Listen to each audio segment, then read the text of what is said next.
si puedes, 1831. A quien corresponda.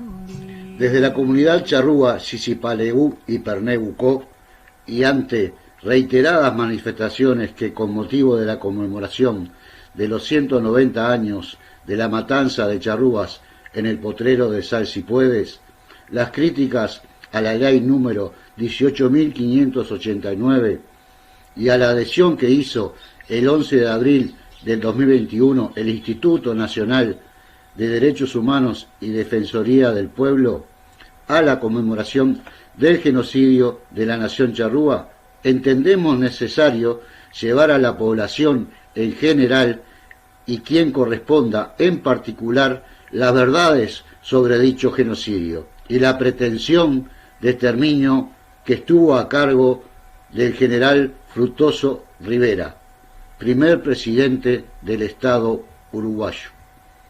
En tales declaraciones mezclan verdades con medias verdades, omiten información y realizan afirmaciones incorrectas, lo que provocan confusión en quienes leen o escuchan lo que expresan. Flaco favor le hacen al derecho de información que tenemos todos los ciudadanos. En primer lugar, se ha leído y escuchado decir que es mentira que los charrúas sean uruguayos, sino que son argentinos. Esta afirmación nos asombra debido a que la existencia de la macroetnia charrúa en esta región es de miles de años antes que la formación de los estados. Con estos comentarios pretenden hacernos pasar por mentirosos a los primeros cronistas europeos que se encontraron con los pueblos originarios de la costa norte del Río de la Plata, a quienes nombraron chirroas, charruices o simplemente charrúas, nombre que también dieron los jesuitas misioneros en sus crónicas y mapas, llamando al territorio al oriente del Uruguay desde el río Ibicuí al de la Plata como Banda de los Charrúas o Banda Oriental.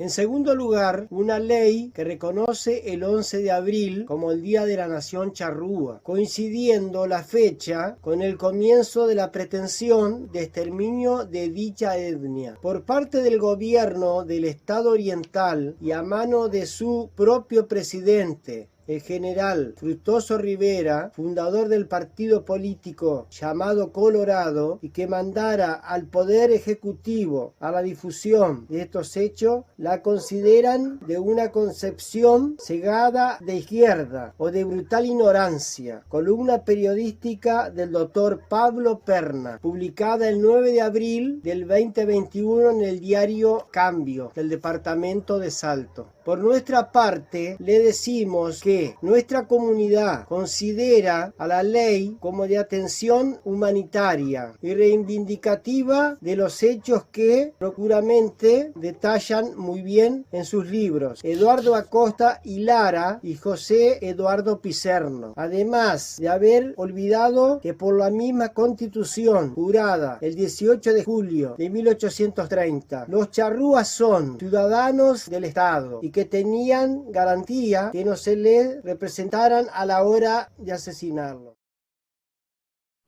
Tercero, son intencionalmente significativos los comentarios sobre los charrúas que, entre comillas, se dedicaban esencialmente al saqueo de las estancias, robo y secuestro de niños y mujeres para abusar y venderlos como esclavos.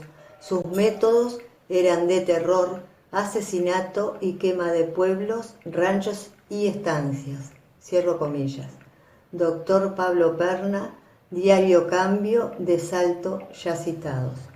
Realmente, ¿ustedes consideran que omitir 300 años desde la llegada del europeo a estas tierras, donde a fuerza de una tecnología superior en armas de fuego fueron desplazando a los pueblos originarios, con matanzas, violaciones, esclavizando, saltándose de la conquista a la época de las estancias, ¿es correcto?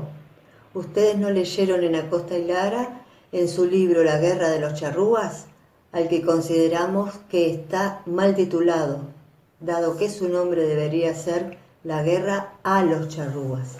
Los partes del jefe de milicias de los blandengues, Jorge Pacheco, lo que confirma un nombre y apellido nefasto para los derechos humanos en este territorio, sobre el ataque a las tribus donde encontró mujeres blancas supuestamente raptadas para ser violadas, que se negaron a dejar la comunidad charrúa. Los invitamos a que lo lean y se instruyan, de una persona que fue correligionario del Partido Colorado. Llama poderosamente la atención, también, que mencione a nuestro prócer José Gervasio Artigas, doctor Perna en el diario Cambio, ya citado. Solamente para decir que en 1797 y 1804, dice, castigué a los indios, matando a otros y quitándole muchos caballos.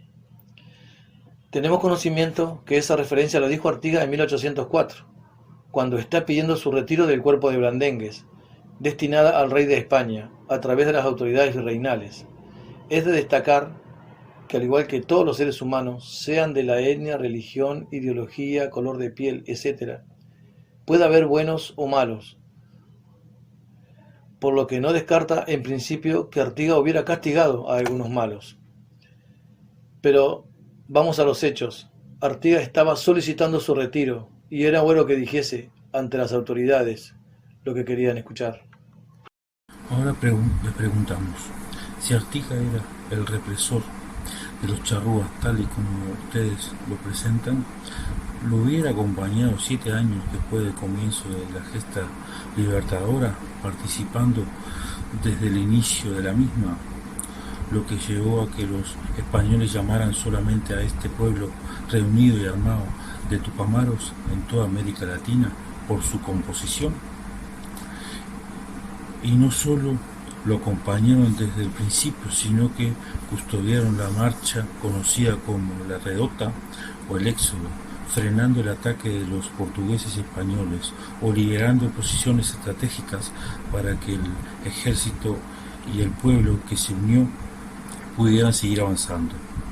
Olvidan ustedes o admiten exprofeso decir que cuando comienza la segunda invasión portuguesa en 1817, Artigas designa como su cuerpo de guardia personal a unos 20 lanceros charrúas, dando que era en los únicos en los que él podía confiar por su seguridad personal. Ante lo expuesto, que no es todo sino algo, le preguntamos no a ustedes, sino a quienes se pretende engañar. ¿Creen realmente que Artigas era enemigo y aniquilador de los charrúas? ¿Ustedes confiarían su vida a quienes poco tiempo atrás supuestamente había combatido? El propio Acosta y Lara describe que los charrúas, cuando Artigas se dedicaba al libre comercio, llamado por los monopolistas españoles de contrabandista, salvan su arreo atacando el ejército español, pidiendo disculpas por haber creído que se enfrentaba con unos contrabandistas. O mencionar el hecho que destaca otro correligionario del Partido Colorado, Carlos Maggi, que ustedes intencionalmente omiten cuando relata que en 1805, ante el conflicto que se venía dando entre el ejército español liderado por Viana y los blandengues comandados por Artigas, cuando de Viana amenazaba atacarlo, al otro día le desapareció misteriosamente toda la caballada, hecho que se repite por las amenazas de Zarratea en 1812, y solo los charrúas eran capaces de realizar tal acción. Después del conflicto con de Viana, Artigas solicita su retiro pidiendo, como pago a sus años de servicio, la propiedad del potrero de Arerunguá a modo de estancia, la cual le fue otorgado. Es de destacar, para vuestro conocimiento y posterior difusión, que Artigas nunca explotó comercialmente dicho campo, sino que se lo dejó a los charrúas. Es más, cuando ya cansado de las traiciones y conflictos con los centralistas de Buenos Aires, Artigas abandona el segundo sitio a la ciudad de Montevideo en lo que se llamó la Marcha Secreta.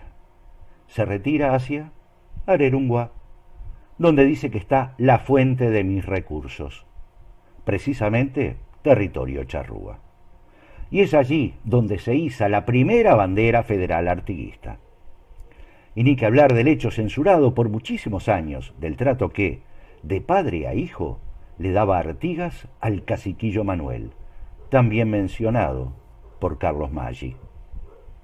¿O es que, exprofeso, saltean este período para no tener que hablar de los dos ofrecimientos que le hizo Fructuoso Rivera a Francisco Ramírez de ir personalmente a matar a Artigas en las correspondencias del 5 y 13 de junio de 1820, ya siendo Rivera oficial portugués? Pero para ustedes, intencionalmente, estos hechos históricos y documentos no existen. Digamos, por favor, ¿por qué a nosotros y a la población en general ocultan los hechos en relacionamiento entre los charrúas y Artigas, desde 1778 hasta 1820? Dicen que entre 1825 y 1830 los charrúas eran los dueños y señores de la campaña.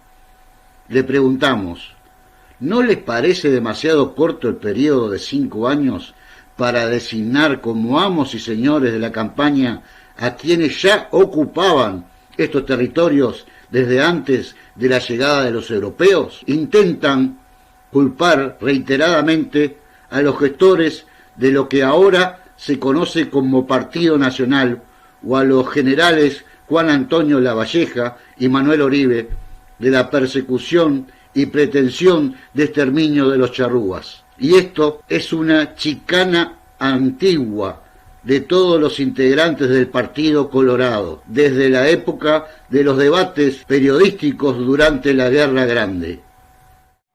Entre esos 5 años que mencionan, omiten también decir que para la campaña de las Misiones Orientales, realizada por Fructuoso Rivera al mando de un cuerpo del Ejército de las Provincias Unidas, no del Ejército Oriental, contó con el apoyo de unos 200 lanceros charrúas, entre los que se destacan los caciques Baimaca Perú, Juan Pedro y Polidoro.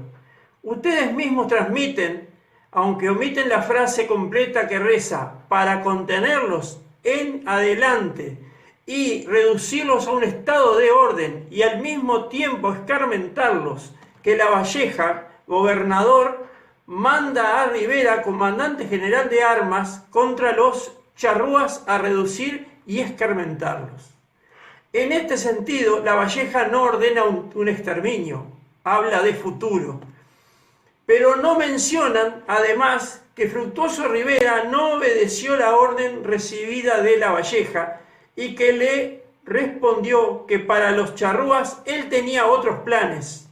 Y evidentemente esos otros planes eran la de pretensión de exterminio y etnocidio o culturicidio, que desarrolla un poco más de un año después, ya siendo presidente del Estado Oriental. En cuanto a Manuel Oribe, ustedes dicen que combatió a los charrúas. Lo que no mencionan es que los combates en los que participó Oribe, cumpliendo órdenes del presidente del Estado, fueron antes los levantamientos de 1832 y 1834 que realizara Juan Antonio Lavalleja contra Rivera, y los charrúas acompañaron al que fuera líder de los 33 orientales en esos movimientos revolucionarios. Cuando ustedes hacen alusión que ya en el Estado Oriental se acompañaron esas medidas, no dicen que eran para contenerlos. Lo que se entiende que las mismas estaban referidas a un futuro de convivencia pacífica entre todos los habitantes del Estado, incluso los charrúas. Y esto queda demostrado en la correspondencia que le envía desde Arroyo Malo el 5 de octubre de 1830 Felipe Caballero al propio Fructuoso Rivera, todavía general de armas y a un mes de ser elegido como presidente del flamante Estado Oriental, cuya constitución fue jurada el 18 de julio de ese mismo año. Caballero le dice en su misiva a Rivera que el Parlamento con los caciques Perú, Juan Pedro y Brun, cuando el propio Rivera le había ordenado para que olvidaran toda relación con el cacique Lorenzo, que es el que comandaba las incursiones a las estancias. Esto demuestra que la actitud inicial de Lavalleja y la que, como ustedes mismos dicen, continúa en el Estado Oriental, es de conciliación y no de exterminio. Poco antes, en carta que el alcalde de Paysandú envía a Giró, fechada el 20 de septiembre de 1830, le cuenta que resuelve una incursión, entre comillas, solo hablando con los indios y el empleo de paz y conciliación, logrando que se retiraran a sus tierras de Arerunguá. Pese a que no hubieron daños realizados por parte de los charrúas y que tras el diálogo se retiraron pacíficamente a Arerunguá, Fructuoso Rivera, después de tener conocimientos de estos hechos, recomienda al ministro de Guerra en ejercicio, Ignacio Oribe, el enviarle la carta de Felipe Caballero, que aunque existe tranquilidad y reposo en el vecindario, será necesario dictar medidas para exterminar y hacer desaparecer de la faz del Estado a los charrúas. Esto demuestra contundentemente que la intención de exterminio proviene del propio Fructuoso Rivera y su grupo más allegado, y no del Estado o de quienes eventualmente estuvieron a cargo antes que él. Ahora, ustedes le endosan al Parlamento como que el exterminio fue aprobado por dicha institución, y no es correcto. El Parlamento aprueba la salida de Rivera al mando del ejército de una expedición en la que nunca se nombró la intención de exterminar a los charrúas. Tampoco en lo que luce en el acuerdo del Ejecutivo entre Rivera y José Yabri y Gabriel Pereira, del 28 de diciembre de 1830, en el cual se resuelve que el mismo presidente salga a la campaña con un ejército expedicionario para procurar con toda eficacia limpiar la campaña de bandidos y ladrones, que se contengan los salvajes y se le reduzca al verdadero estado en el que debe conservarse. Si bien aquí tampoco se habla de exterminio, es evidente la voluntad de Rivera en la que le manifiesta un tiempo antes a Ignacio Oribe, como ya mencionamos, y lo acontecido a partir del 11 de abril de 1831 en el potrero de Salsipuedes. Cuando ustedes manifiestan que el coronel Bernabé Rivera reduce el 11 de abril de 1831 mediante engaño al cacique Venado y a otros, dando muerte a 20 o a 40 de ellos, ni siquiera se animan a nombrar a esos invasores argentinos que hace miles de años estaban en este territorio. Disculpen la ironía. Omiten nuevamente, y van unas cuantas omisiones, a la salida de Fructuoso Rivera al mando de la expedición en enero del mismo año, para cumplir con el objetivo de el resuelto por el Ejecutivo el 28 de diciembre de 1830, como ya mencionamos. Omiten también decir que el designado para convencer a muchos meses antes a los caciques charrúas de reunirse y este fue el engaño, concentrar una invasión a San Pedro do Río Grande do Sul brasileño, con el apoyo del ejército argentino para recuperar cabezas de ganado que se habían llevado a ese territorio durante la época de la Cisplatina, y que los charrúas participaban, se les daría tierra y ganado para su manutención siempre que decidieran no incursionar en otras estancias. Fue el general Julián Laguna, como no pudo convencer a todos, Fructuoso Rivera designa a su sobrino hermano Bernabé para ayudar a Laguna en esa tarea. Pese a todo, ni los caciques Adivino y Polidoro asistieron a la convocatoria, considerando a Fructuoso Rivera de traidor. Más de un argumento tendrían para realizar dicha afirmación. Omiten también que hubo un parte oficial recibido por el gobierno de lo acontecido en Salsipuedes. Solo la publicación de una notificación que hace el diario El Universal el 18 de abril de 1831. Verdades a medias. Es cierto que tanto Bernabé Rivera como el cacique Venado estuvieron en Salsipuedes, pero omiten, y de acuerdo a lo que consigna el mencionado Acosta y Lara, que más de 1000 integrantes participaron por parte del gobierno en la acción de Salsipuedes. Ejército Expedicionario de General Rivera. el escuadrón de caballería de línea, compuesto por 3 compañías con 116 oficiales y 221 de tropa. Escuadrón de caballería de línea, compuesta por 3 compañías con 24 oficiales y 224 de tropa. Escolta presidencial, estimado en 8 oficiales y 52 de tropa. Grupo de enlace del general Julián Laguna, estimado en 3 oficiales y 200 de tropa. Escuadrón de milicias de Paysandú, 3 compañías de voluntarios con 13 oficiales y 123 de tropa. Compañía de lanceros con 4 oficiales y 55 de tropa. Voluntarios de Cuñapirú, de B. Díaz, brasileños, reclutados por el estanciero brasileño radicado en Tacuarembó, Rodríguez Barbosa, mayoritariamente mercenarios. Estimado en 5 oficiales y 75 de tropa. Escuadrón de guaraníes, misioneros de la colonia de Cuareim, Santa Rosa de la Bella Unión, con 2 oficiales, 50 de tropa y 2 cañones. Grupo de observación del argentino general Lavalle, estimado en 430 hombres, con residentes y argentinos emigrados. Que no se confunda por el nombre de este ejército, era solo de observación, dado que el relato del soldado Gaviano, integrante del ejército de Rivera y presente en Salsipuedes, afirma que si no hubiera estado Lavalle el que ejecutó a Dorrego, en los hechos otro hubiera sido el resultado. Les preguntamos, ¿eran necesarios tantos soldados para derrotar a 20 o 40 charrúas? ¿No les parece raro que habiendo más de 1000 por parte del gobierno, todavía hubiera charrúas que se hayan escapado? Omiten también mencionar los otros 2 ataques simultáneos, además del de Salsipuedes, como el del Paso del Sauce del Queguay y en el paraje llamado la Cueva del Tigre.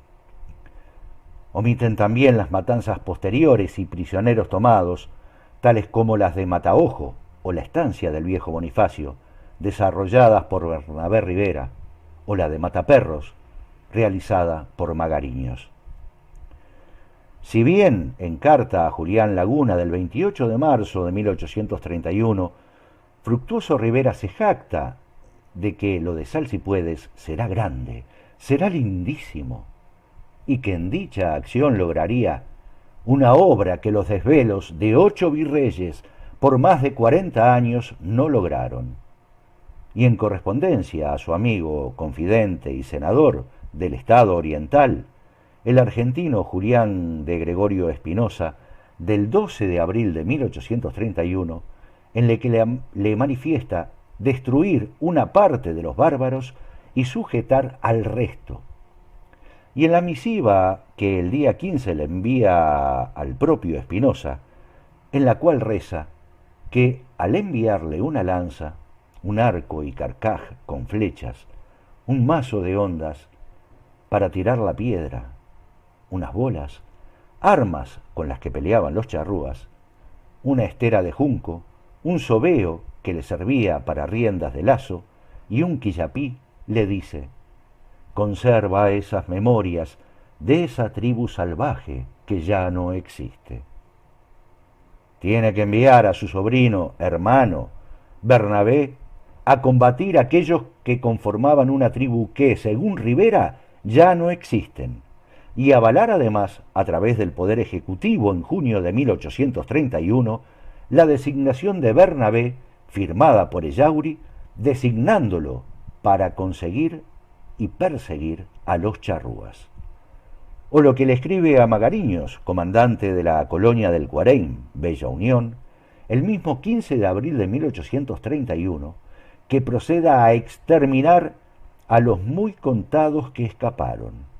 Ante todo esto, deben considerar que los charrúas no fueron exterminados y que los mismos, hasta hoy, seguimos presentes en esta tierra. Cuando llegan los prisioneros de Montevideo a Durazno, algunos en 2 carretas rentadas por Laguna y el resto caminando en marcha desde el 19 hasta el 30 de abril de 1831. ya habían hecho otra marcha a pie desde Salsipuedes a Durazno, más de 130 kilómetros. Son recibidos e inventariados para el reparto por Manuel Fraga, que realizaba el siguiente detalle: bebés de pecho de ambos sexos, 43, niños varones de 4 a 13 años, 16, hombres de 30 a 40 años, 13, niñas de 4 a 13 años, 9, mujeres jóvenes de 15 a 25 años, 74, ancianas, 11. Cabe destacar que en el reparto se separaron a los niños de sus madres, para que estas últimas no pudieran transmitir su lengua, sus tradiciones, sus creencias, y que quedaban en condición de servidumbre, no por decir esclavitud. Si estos datos se analizan con lógica y sentido común, aunque para algunos seres humanos el sentido común es el menos común de los sentidos, se darán cuenta que en dicho detalle no aparecen hombres charrúas de 15 a 25 años, ni tampoco mayores de 40. En el caso de las mujeres charrúas, no aparece ninguna entre los 30 y 40 años, sabiendo que ya en Durazno se había comenzado el reparto. Y durante la marcha también, como queda documentado por los bautismos en Durazno de 27 niños y niñas, hijos de infieles, a partir de la fecha de Salsipuedes, según datos recabados por Óscar Padrón Fabre, y de la carta que le envía Venancio Flores a Julián Laguna el 25 de abril de 1831, o la de Bernabé Rivera del 27, solicitándoles niños charrúas a modo de botín de guerra. Por lo tanto, desconociéndose el número de los repartos antes de llegar a Montevideo, no se puede considerar que el número inicial de prisioneros fueran los 166 contados por Fraga, sino más de 200 seguramente.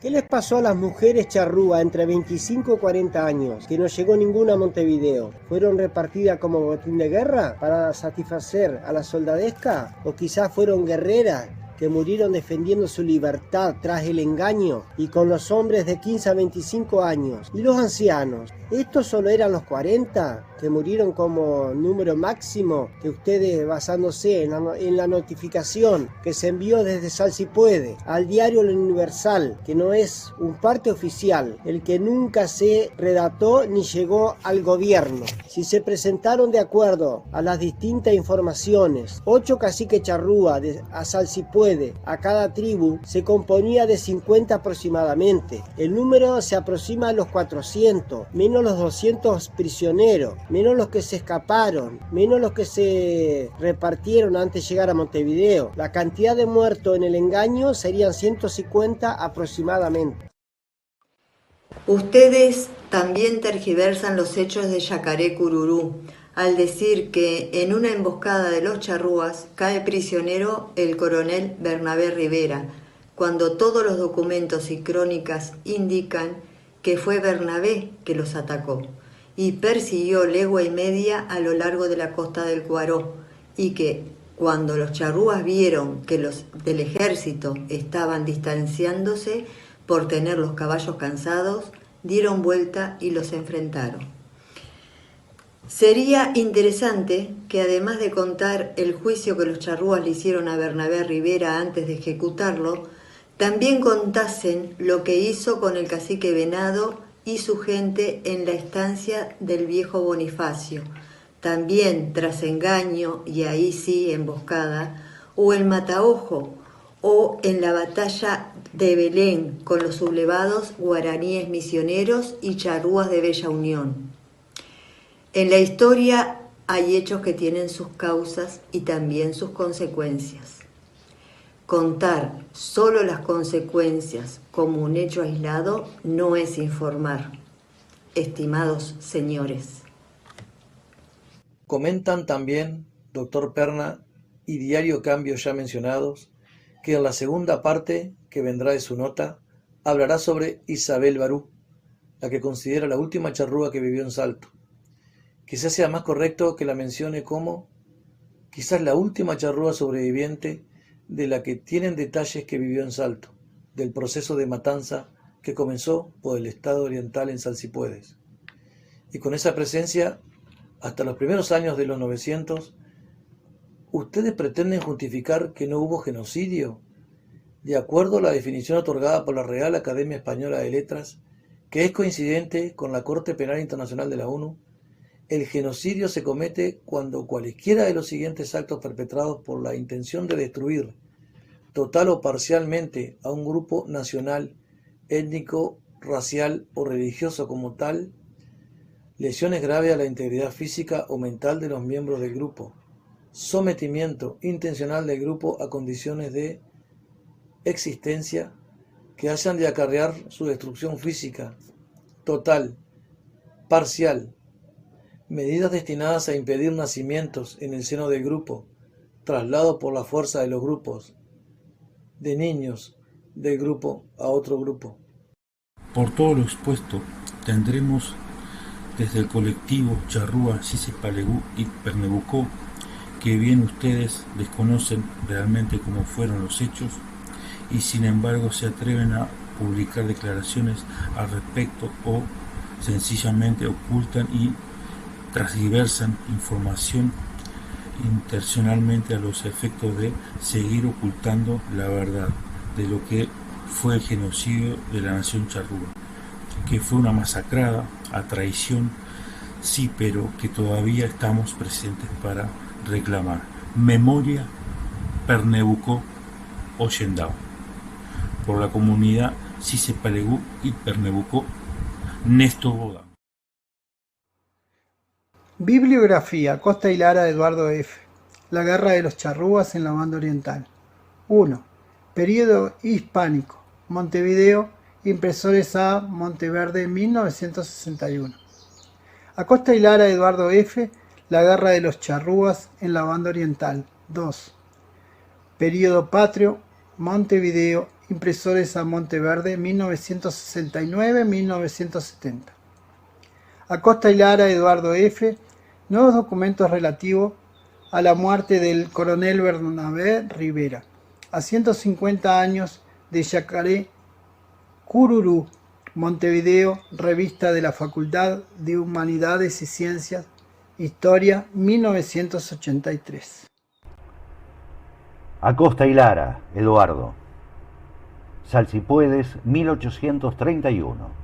Los lugares: Montevideo, Revista de la Facultad de Humanidades y Ciencias, Ciencias Antropológicas, 1985. Acosta y Lara, Eduardo. Salsipuedes, 1831. Los protagonistas: Montevideo, Revista del Instituto Histórico y Geográfico del Uruguay, Montevideo, 1989. Acosta y Lara, Eduardo. La campaña de 1831 contra los charrúas, revisión y comentarios. Montevideo, edición del autor, 1993. Acosta y Lara, Eduardo. El país charrúa, reposición de trabajos sobre aborígenes del Uruguay. Montevideo, Librería Linardi Rizzo, Fundación Bank Boston, 2002. Maggi, Carlos. Artigas y el lejano norte. Refutación de la historia patria. Montevideo, Editorial Fin de Siglo, Colección Raíces, 1999, ISBN 9974 49 1363. Maggi, Carlos. Artigas y su hijo el caciquillo Manuel. El mundo pensado desde el lejano norte o las 300 pruebas contra la historia en uso. Montevideo, Editorial Fin de Siglo, Colección Raíces, 1991, ISBN 9974 4797 4031. Pizerno, José Eduardo. El genocidio de la nación charrúa. Montevideo, Biblioteca Nacional, 2008, ISBN 978-9974-550-513.